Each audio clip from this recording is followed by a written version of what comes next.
Hey everyone, thanks for tuning into the podcast. We're at episode 166 now with Leif Bloomquist, who I met.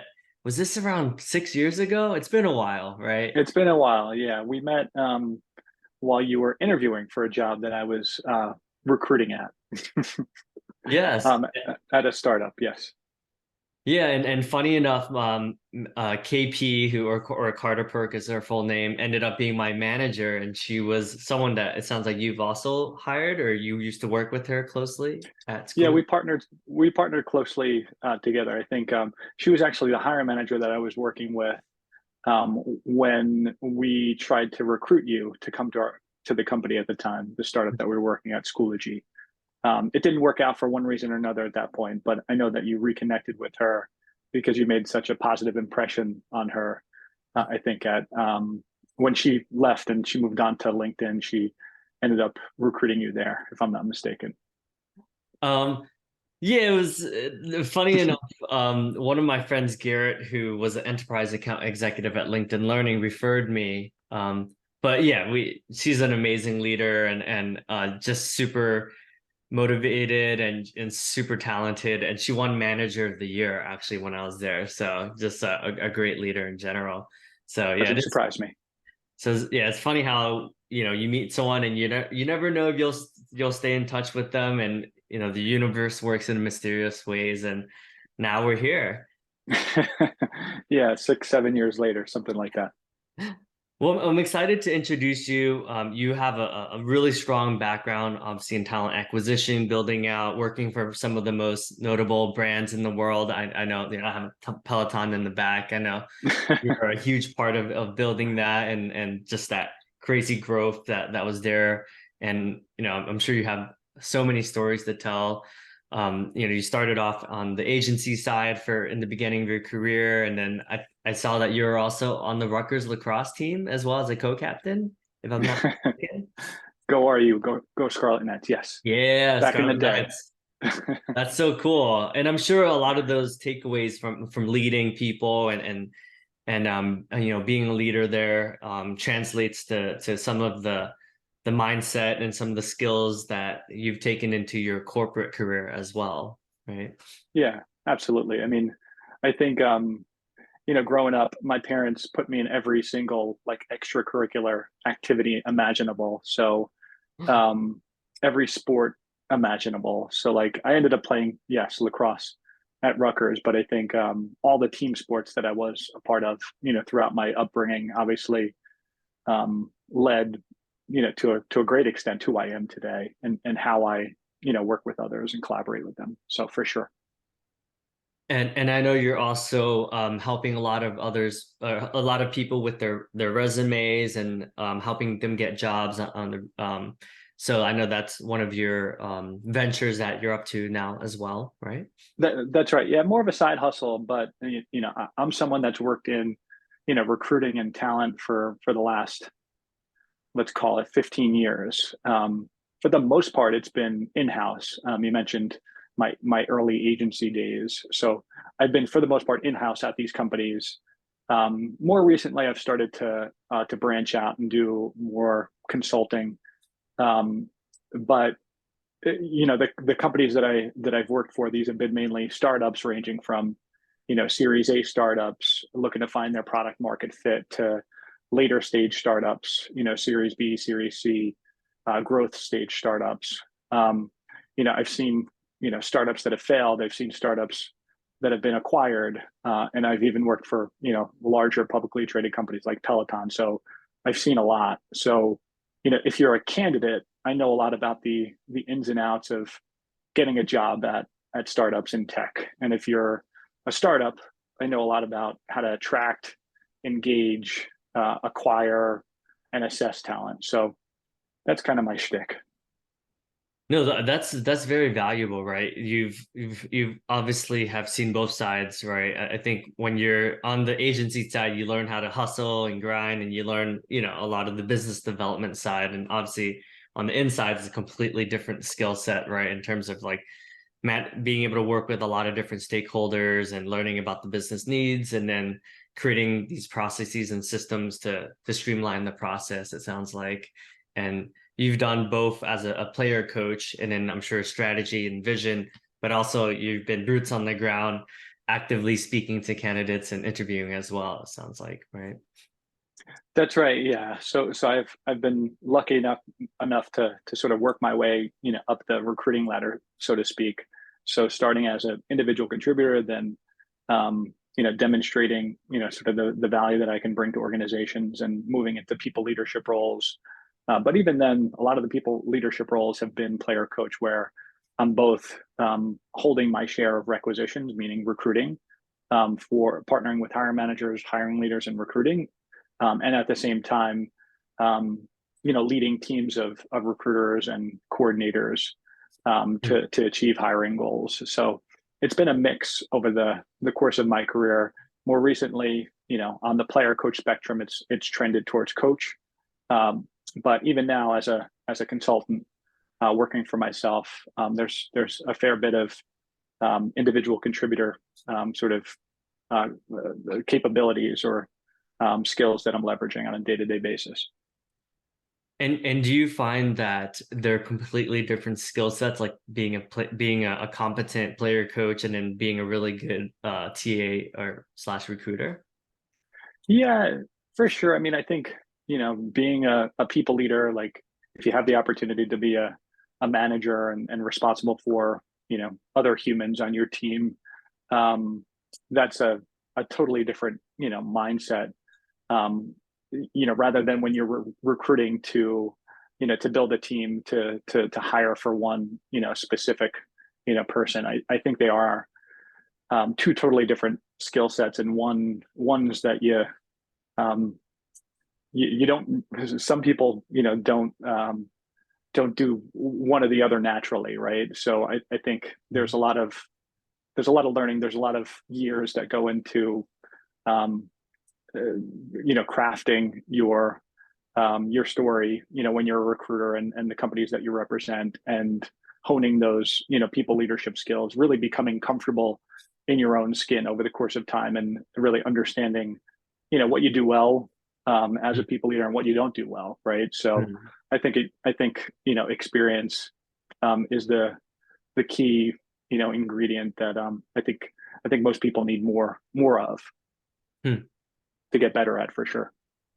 So yes, it sounds like a practice ultimately. And would you say folks that are really good at, being a recruiter, like in the beginning, it takes a while for them to like really trust their management styles and skills? Like, how long would you say it took you to kind of get to a point where you're not really questioning yourself as much, and you're more comfortable with the vision, the strategy, and the people management side of things? Yeah, for me, I think everyone is different, but for me, it took a while to get comfortable in my own skin as a people leader. Like my first um, opportunity was on the agency side, and I was sort of tasked with co-leading this team. So luckily, I had another manager that I was co-managing a team with. But my first true experience on the inside of a company, so working for a startup as a recruiter on the inside, one of the first experiences I had was actually um, managing someone that used to be a peer. So, which has its own set of challenges. So I started, and we were, teammates, we were peers, and by the end of our tenure, like I was leading a team that this person was on. So I think at that point in time, um, earlier on in my career, like my leadership experience, like I did the things that I said I was going to do. Like,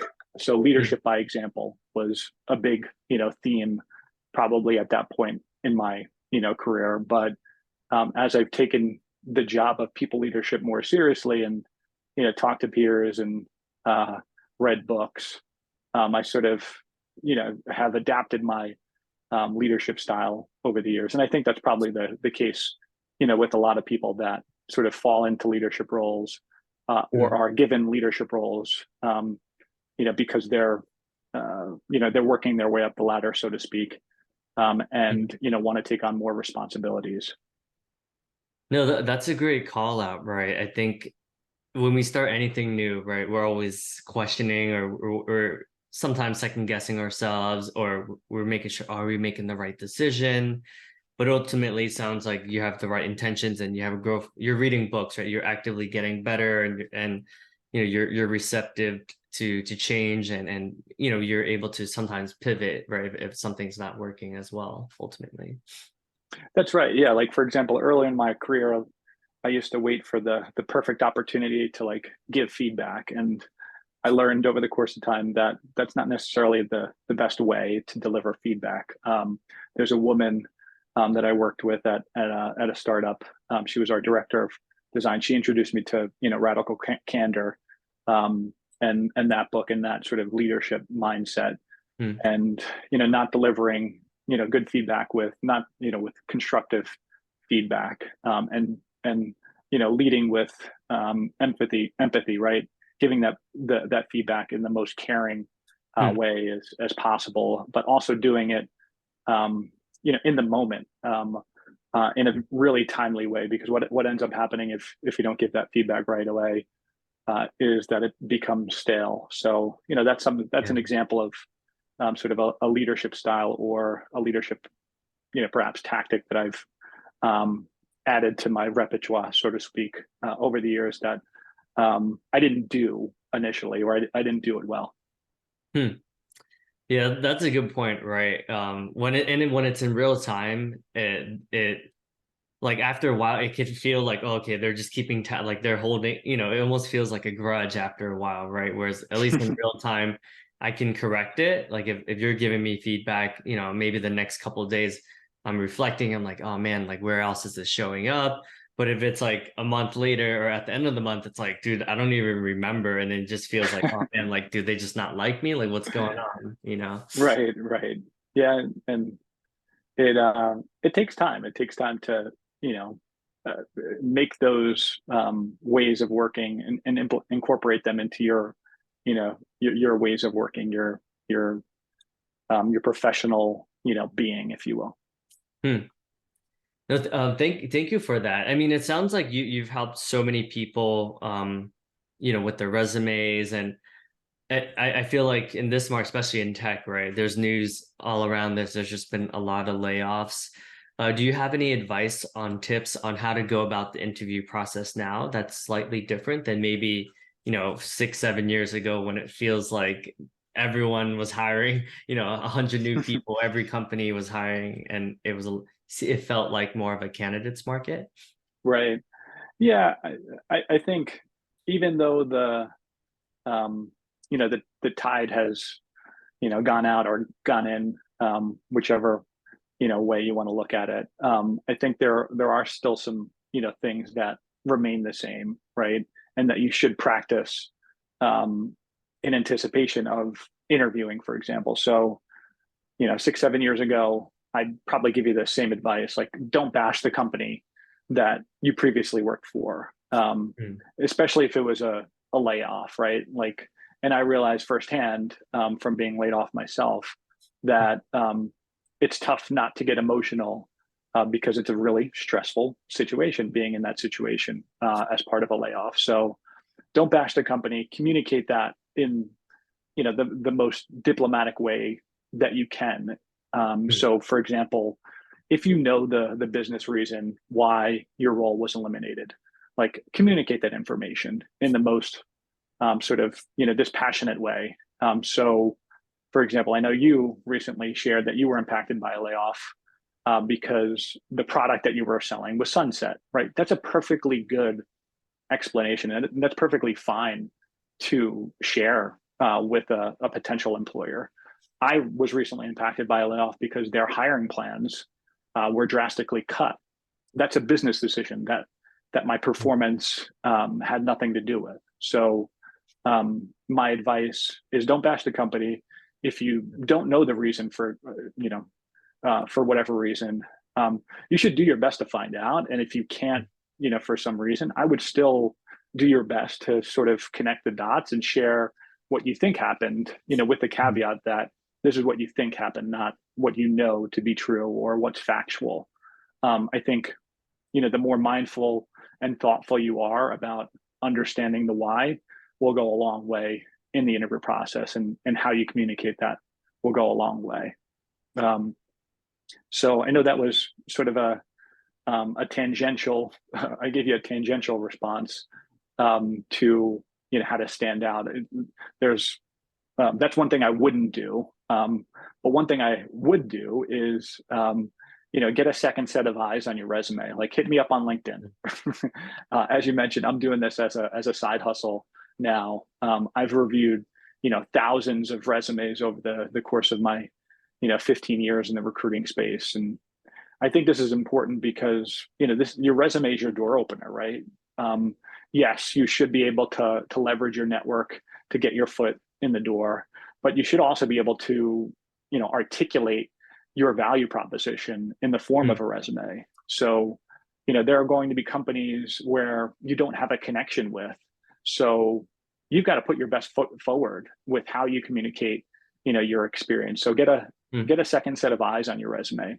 I think a lot of people they end up using like a template, or they end up using the resume that they used last time around. But I think, it's important to get a second set of eyes, get a different perspective on your background and your experience. I think I'll stop there. I think I answered what to do and what not to do. Yeah, no, I love what you said about I mean, I've definitely have caught up with folks, and yeah, I've heard people's stories on how they communicated what happened, and it's doesn't leave a good first impression, right? If you're just like, oh, it's how we present, or how we do one thing is how we do a lot of things. So, it's just doesn't look good when, as bad as it is, even if it was a horrible layoff situation, you still want to be diplomatic about things, right? I mean, I learned the hard way. I think when I was 23, I was leaving one of my jobs that I actually really enjoyed. But I was a little bit too honest when I was during the exit interview, and then looking back at it, I was like, ooh, like that I could have been a little bit more diplomatic about things, because I For think sure. feedback, to your point, feedback and delivering feedback is a skill that, takes practice. And, when I'm younger, I was like, oh, like I'm trying to help them improve. But if it's not landing, then it doesn't matter how valuable I think my feedback is, right? Right. Yeah. It's important to understand that audience, and like in that particular case, like, are they ready to hear, what you're going to share with them, or are Yeah. they ready to hear how you're going to share it with them, right? And yeah, you don't want to burn a bridge, for sure. Yeah. It's like one of those things that as you get older, you're like, oh, looking back at it, like I could have handled that more tactfully. For Um, sure. and then to your second point with the resume, yeah, I do think, like, being able to communicate, I like what you said about articulate the value prop, because I think sometimes we're so in our world that we don't even know what our value prop is, right? So maybe we're writing things very bland or very like descriptive, but maybe it's not as impactful as someone like yourself who has literally looked at thousands of resumes. You're able to really be able to share insider tips that, you might not know just figuring it out on your own, right? Why not Yeah, leverage other people's expertise? exactly. Yeah. On that note about perhaps some additional tips, like something that I personally like to do is I create a tracker, like when I'm looking for a job or when I'm looking for my next client, in the case of being a consultant now. Like, I Mm, want to look back at, where I've applied and mm, what strategy to getting my foot in the door, worked. Like, looking back mm, at more recently, like, it's networking, it's using my, my professional network that's worked. mm, um, but you can also use it as a way to reach back out to the hiring team. And I can touch on that a little bit too, perhaps a little bit later. So create that tracker so you know where you've had success applying and the method by which you used to get your foot in the door.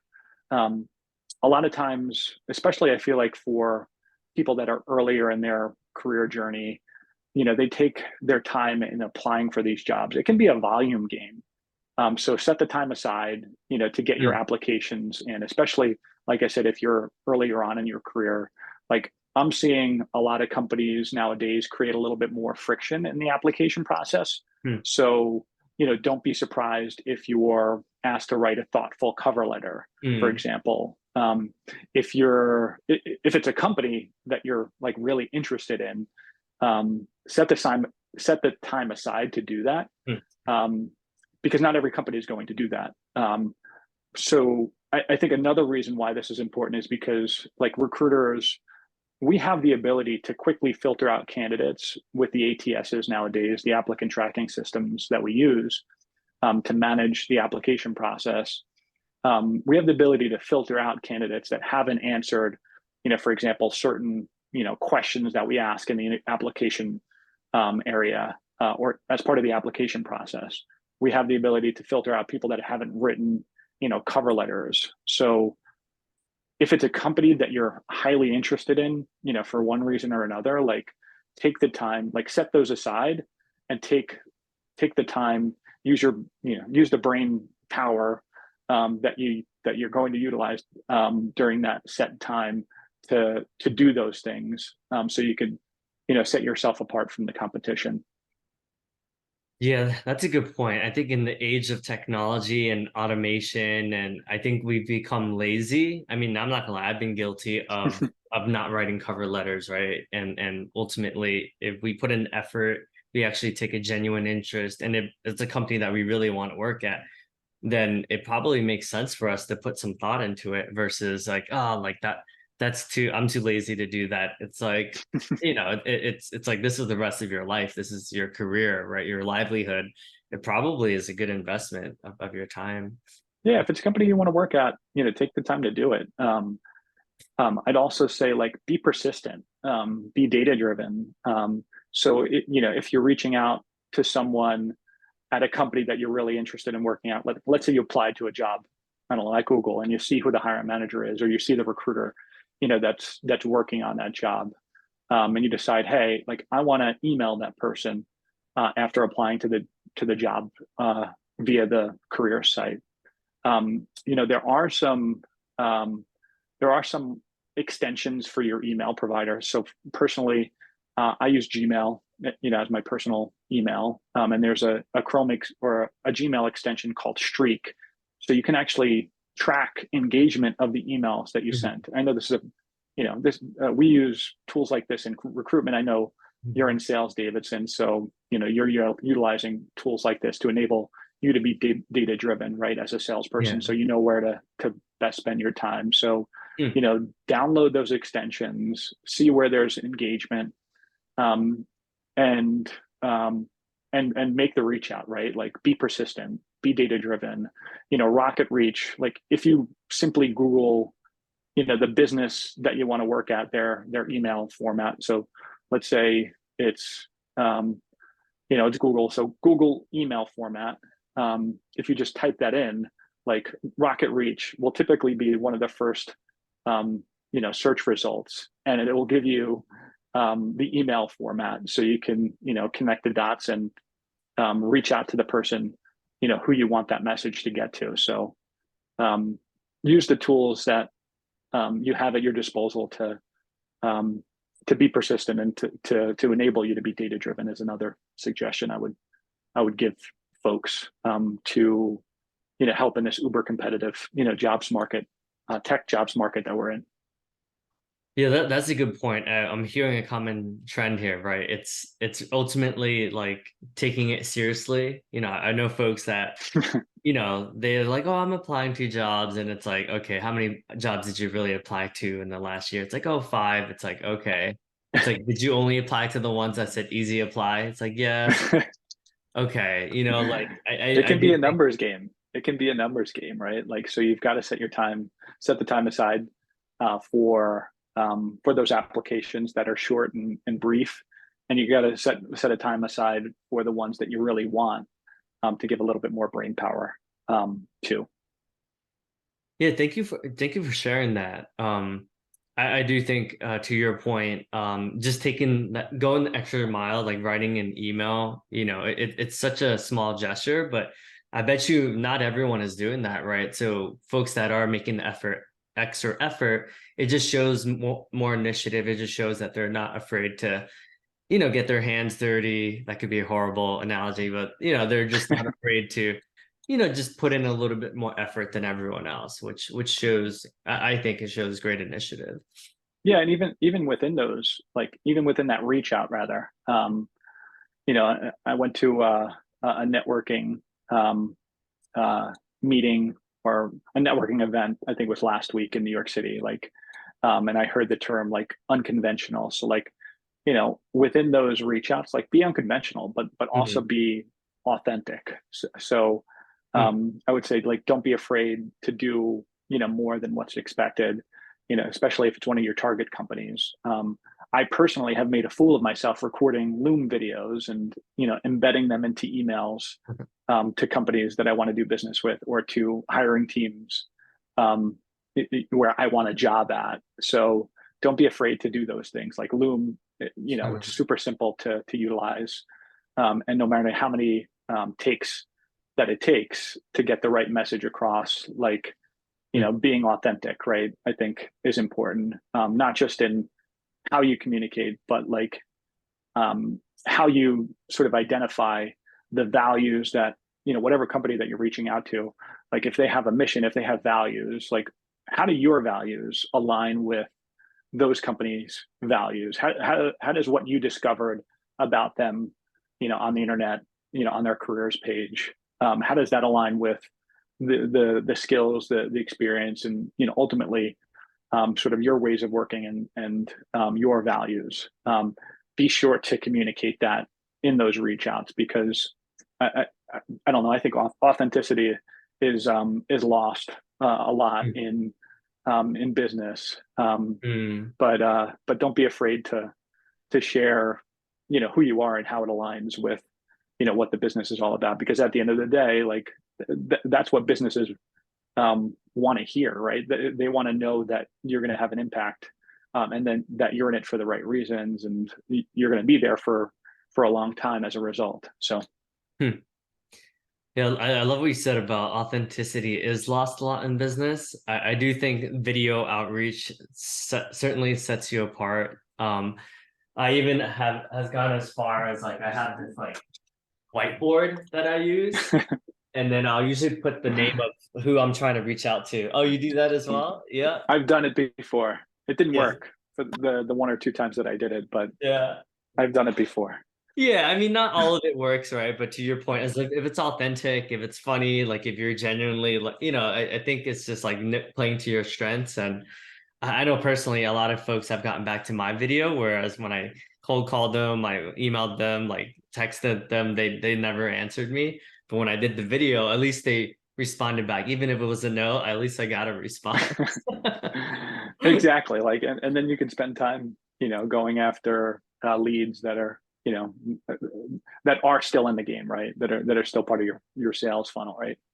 Yeah. Oh, yeah. And I like what you said about using the email trackers as well, right? Like Mm. if you reach, let's say you sent out 52 emails and you see that 10 people have gotten back to you, or 10 people have clicked on your email or have forwarded it, it probably makes more sense for you to focus and re engage those opportunities versus the 40 that haven't even opened your email, right? Like it's just a better use of time.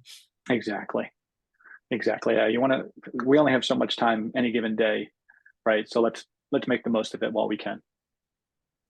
I'm curious, I'm sure you've gone through like on the TA side, it's very similar to sales, right? In the sense that it's high pace and there's just a lot going on. I'm curious, in those like uber fast growing organizations that are scaling a lot, right? Like how are you able to manage your time? Like because I'm sure there's like so much, not only because you're doing both the player coach, management side and the recruiting side, but how do you think about time management in general? Yeah. For me, like what works for me may not necessarily work for everyone, may not work for you, but like, I don't know. Personally, I like to schedule those like 15-minute, blocks after meetings just so I have time to Hmm. context switch. So like, Yeah.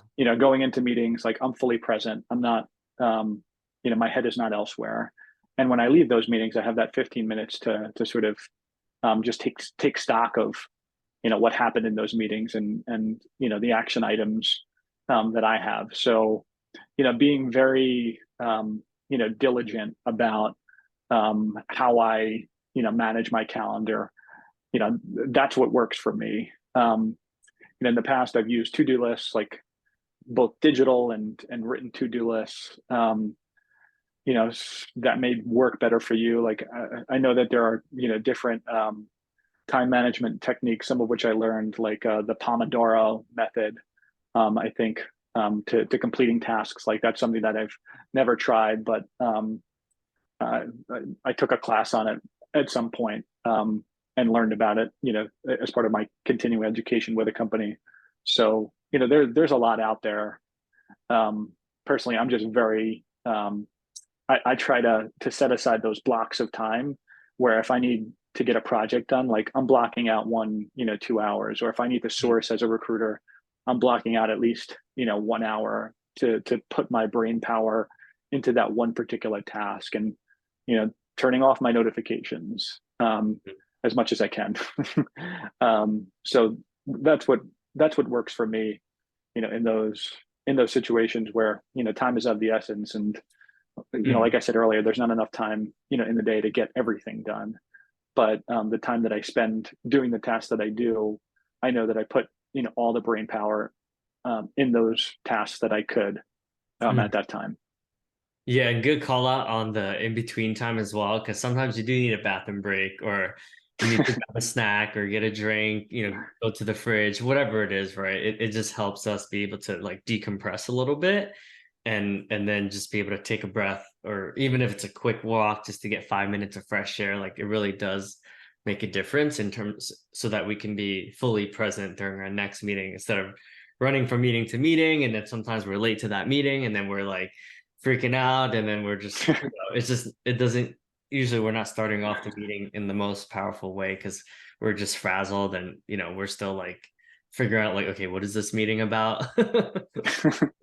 Yeah, sometimes it's easier said than done. I think how companies choose to build their culture, their ways of working, I think also goes a long way into sort of influencing how overburdened or how comfortable people are with the work that they've been tasked with. So there's only so much that I think we can do as individuals. I think the cultures of the companies that we work at, and the culture bearers. I think the leadership, of course, also um, has a huge influence in how we feel, and how we work on a day in and day out basis. Oh, this might be a loaded question, but you've helped a lot of organizations with the recruitment, like training managers on how to how to interview and how to hire. What advice would you give to folks that are still trying to figure out?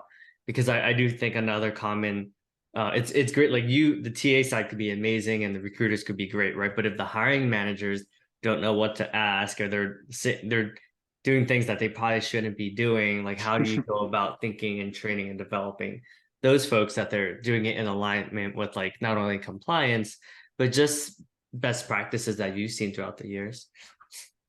Yeah, for me, so like what I tell everyone, regardless of the company that they work at, or regardless of the company that I work at or with, and the hiring managers that I partner with, is like, you've got to come prepared.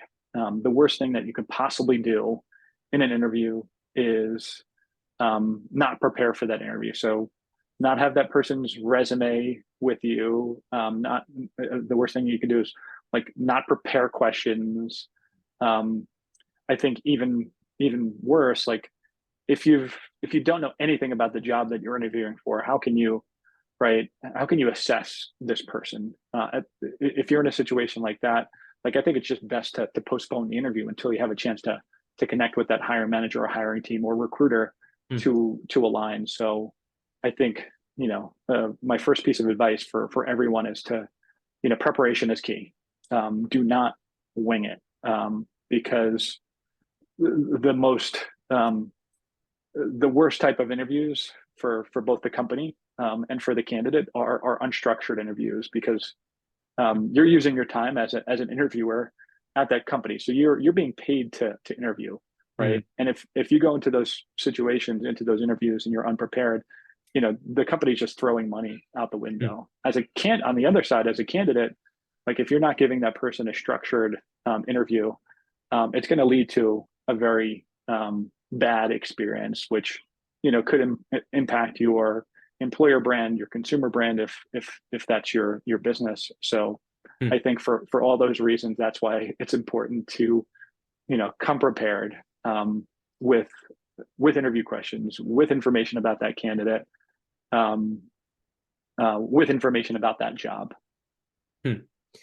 Yeah, that's a great call out. I mean, we've all been on the opposite end where we're super, and the candidate has clearly done hours and hours of preparation, right? Maybe read through the 10Ks, looked at LinkedIn, has prepared questions, and then the other person's like, okay, so tell me what role you're interviewing for, or tell me about yourself, right? And which I think is a legitimate question, right? But they should at least spend a couple minutes, even if it's 5 minutes, just looking through, maybe looking them up on LinkedIn prior to the interview, whatever it is, like just to show, like, okay, like I understand the context of where are you in, because sometimes you go, they're like, where are you in the interview process, or like, oh, who have you met with so far, and it just shows like not the same level of commitment on their end, which, like to your point, leaves a sour taste in the candidate's mouth, which Yeah, they've prepared 5 hours for this role. and it works both ways too, right? Like, so you as the interviewer should Mm, be prepared, but the candidate should too, and mm, that's why I typically like to ask. Um, uh, I like candidates to sort of catch me up on their interview process, right? Like, who have they talked to, um, mm, what their experience has been like thus far, and I'll also ask, like, all right, what do you know about this job, right? Like, what to better understand. Like, I'm not asking for all the answers. I'm not asking for a bulleted list of what they would do, but I'm expecting some due diligence mm, at the top of that call. So I know that I'm going to spend my time as a recruiter, as an interviewer, appropriately, right? mm, Because there have been times when I've gone into interviews, and candidates, like, they don't know anything about the company. They mm. don't know anything about the job. Yeah. So that's not a good look either. So I think it's important. It works both ways, right? Yeah, Uh, definitely. you've got to give people a great experience, but you've also got to put your best foot forward as a candidate.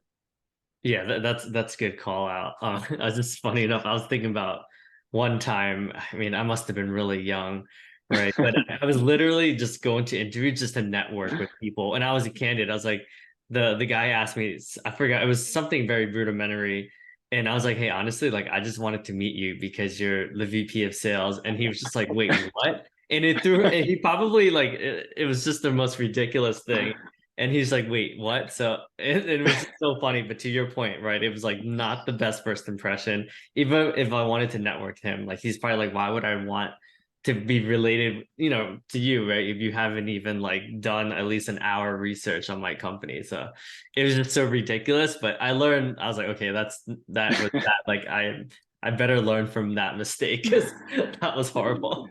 You learn the hard way sometimes, and Yeah. it's really important to prepare for your interviews. Personally, like, I put together a checklist, right, of all the things that one should do before they step foot, you know, um, in that door, that virtual door, that in-person door, before you meet with someone to talk about a job, as part of my, like, interview preparation services. Mhm. So happy to help people prepare and put their best foot forward in the interview process too. Last question. So as you know, it's interesting because we're so used to virtual interviewing now that I've had a couple of in-person interviews in the last couple months, and I'm not gonna lie, I was not used to it because I was so used to virtual engagements, like even in sales processes, Right. it's been mainly. What advice would you give to folks to one, either like how to prepare for in-person interviews, and then how would it be a little bit different preparing for more virtual interviews, like just tips? Yeah, I think the preparation process is the same. I think, obviously, I think how you present yourself is still the same. So, um, but as you prepare for those like in-person interactions, for some folks, it might be the first time interviewing, since before the pandemic. Like, don't forget about the basics. Like, give a firm handshake. Like, look people in the eye when you're giving them that handshake. When you're when you're answering those interview questions. I think those sorts of things go a long way in terms of establishing trust with folks, for the first time that you're meeting with them. So I don't know if there's anything that I would do necessarily different. Of course, like, you've got to leave your, don't forget to like leave yourself plenty of time to get to where you're going, and leave that wiggle room, like, chart that course out to wherever that office is.